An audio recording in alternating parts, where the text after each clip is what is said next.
April 10th, Mexicans voted for the first time ever in what we would call a recall election to decide whether President Andrés Manuel Lopez Obrador, known as AMLO, would finish his 6-year term or whether he should resign immediately. This is something that AMLO promised to do as a candidate, that he would have this vote. He considers it to be an important example of direct or citizen democracy. One of the interesting features of this election is that for it to be binding, it required 40% of the electorate to participate. So if you were supportive of AMLO, of the president, you would presumably go vote. If you were opposed to him staying in office, you really had two choices: vote and express your displeasure by voting for him to leave office, or just not vote at all, sort of not accept the premise of the vote at all.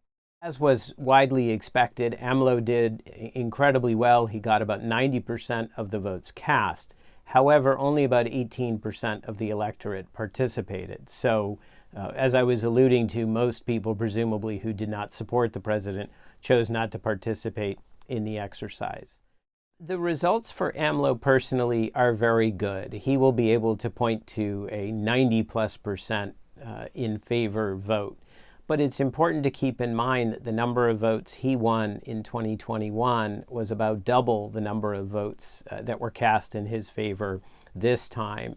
The number of votes that Morena, his party, won in the midterm elections last year was also greater. So I think what we see is that AMLO himself remains incredibly popular, but support for his party, Morena, seems to be decreasing over time.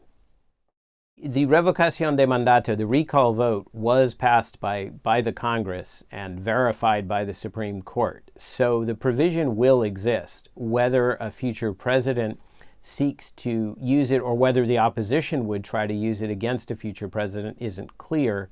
The provision has not been adopted yet at the state level, but one would envision that governors might attempt to do the same thing, perhaps for the same reasons that AMLO followed, in order to validate their tenure and put more pressure on their opposition.